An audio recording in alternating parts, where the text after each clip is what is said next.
मैं जाकर कल अर्जी डाल दूंगा प्रधानमंत्री के घर में नीचे मस्जिद थी, क्या करेंगे आप? खुदाई का ऑर्डर दे देंगे मुझे? मैं कल जाके बोलूंगा कि पार्लियामेंट के नीचे कुछ और था, आप खुदाई का ऑर्डर दे देंगे? आज आप 800 साल के बाद ये क्लेम कर रहे हैं कि वो दरगाह नहीं है ख्वाजा अजमेरी की। करना क्या चाहते हैं आप? कह रहा है कि उनका कहना है कि ना कोई पक्की कब्र होनी चाहिए, और उसका कहना है कि जो आप दरगाह पे जाते हैं चादर चढ़ाते हैं बिल्कुल गैर इस्लामिक है। और उसके बाद भी मैं ओवैसी साहब से अदब से कहना चाहूंगा कि हम कोई ये नहीं कह रहे खुदाई करनी है जनाब। वो दिन गए जब खुदाई से सब कुछ पता लगता था। आपको ग्राउंड पेनिट्रेशन रडार की टेक्नोलॉजी आ गई है, बगैर खुदाई के नीचे दिख जाता है। डर इस बात का है कि वो जो पुरानी फिल्म थी 70 के दशक की कि अमर, अकबर, एंथोनी तीनों का बाप आखिर में किशन लाल निकला था। नमस्कार दोस्तों, स्वागत है आप सभी लोगों का हमारे YouTube चैनल मैक्स डिबेट पर। दोस्तों, आज की डिबेट वीडियो काफी कमाल का होने वाला है, क्योंकि आज की डिबेट में हम सभी को देखने को मिलने वाले हैं बीजेपी पार्टी के प्रवक्ता सुधांशु त्रिवेदी और दूसरी तरफ हमें देखने को मिलने वाले हैं असदुद्दीन ओवैसी।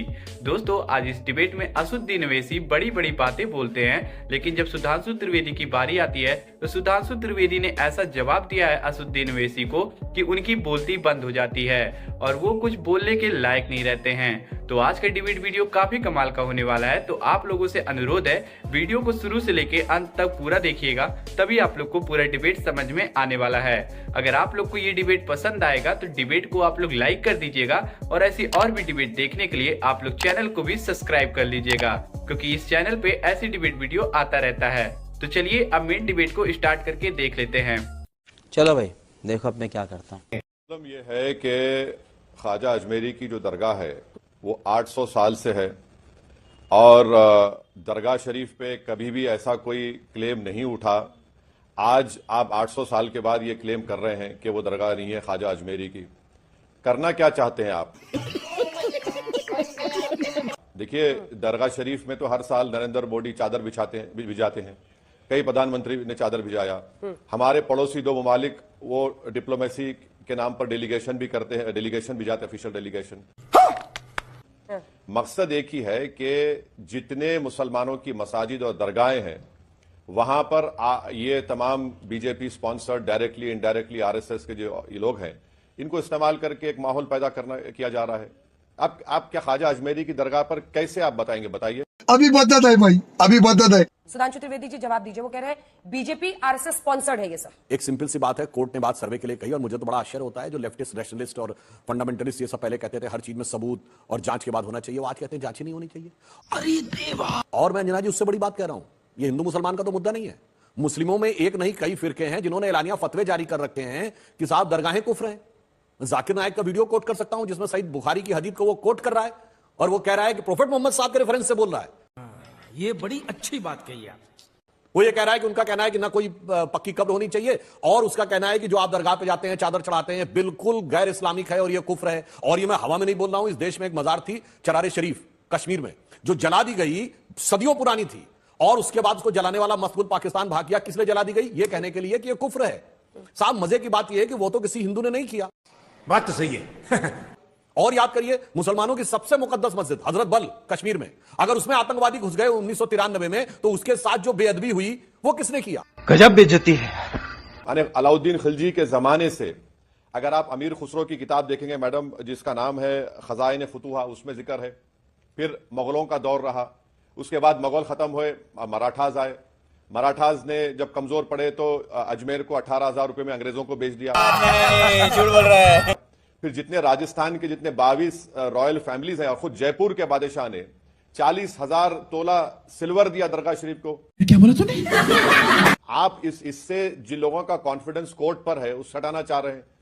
आप एक लॉ एंड ऑर्डर का मसला पैदा करना चाह रहे हैं, सोशल इंस्टेबिलिटी आप देश में पैदा करना चाह रहे हैं।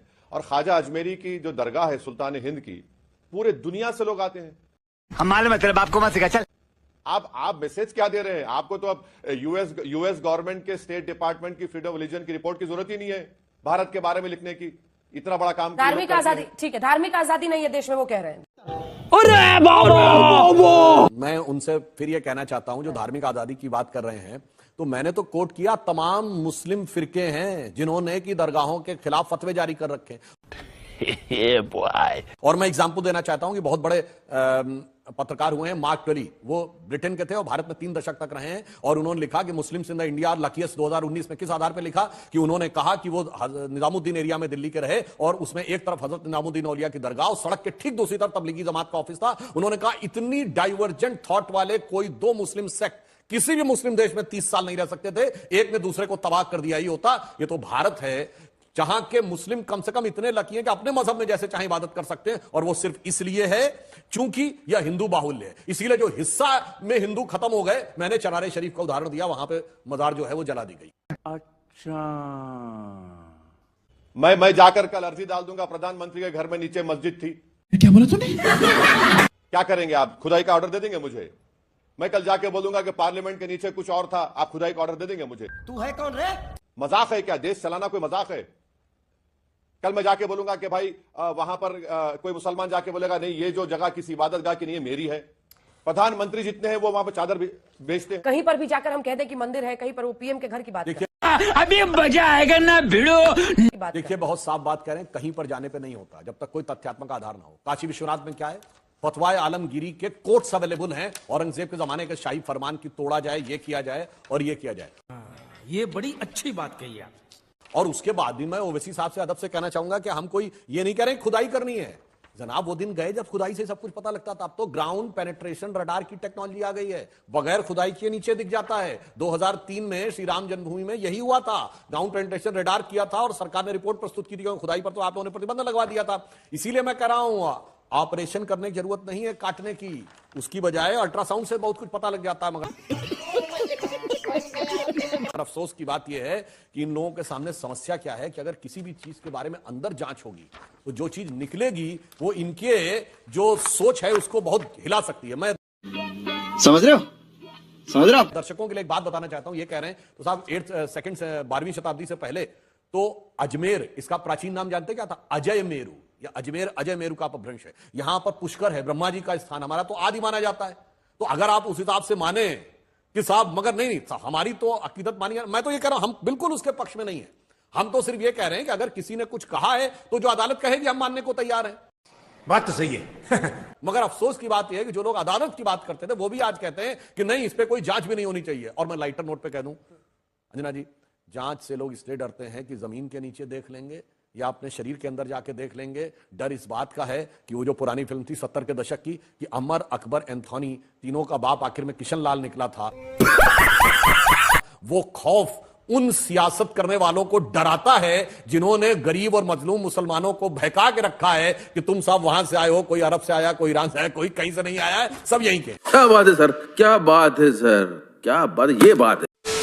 दोस्तों आज की ये डिबेट यहीं पे खत्म हो चुका है। वीडियो में अंत तक बने रहने के लिए आप सभी का दिल से धन्यवाद। इस वीडियो के बारे में और असदुद्दीन ओवैसी के बारे में आप सबका क्या राय है, आप लोग अपनी राय हमें कमेंट बॉक्स में जरूर बताइएगा। अगर आप सभी को ये वीडियो अच्छी लगी है तो वीडियो को आप लोग लाइक कर दीजिए और ऐसी और भी डिबेट देखने के लिए आप लोग हमारे चैनल को सब्सक्राइब कर लीजिए, क्योंकि हमारे चैनल पे ऐसी डिबेट वीडियो आता रहता है। दोस्तों आप लोग वीडियो को शुरू से लेकर अंत तक पूरा देखते हो पर चैनल को सब्सक्राइब नहीं करते हो, तो आप लोगों से अनुरोध है कि आप लोग चैनल को हमारे सब्सक्राइब कर लीजिए, क्योंकि चैनल को सब्सक्राइब करना फ्री होता है। तो आप लोग कर लीजिए जिससे हमें थोड़ा सा फायदा हो जाएगा। अभी हम आप लोग से विदा लेते हैं, जल्दी मुलाकात करेंगे एक और धमाकेदार वीडियो के साथ। तब तक के लिए आप लोग अपना और अपने परिवार का ध्यान रखिए। जय हिंद, जय भारत, वंदे मातरम, जय जय सिया राम।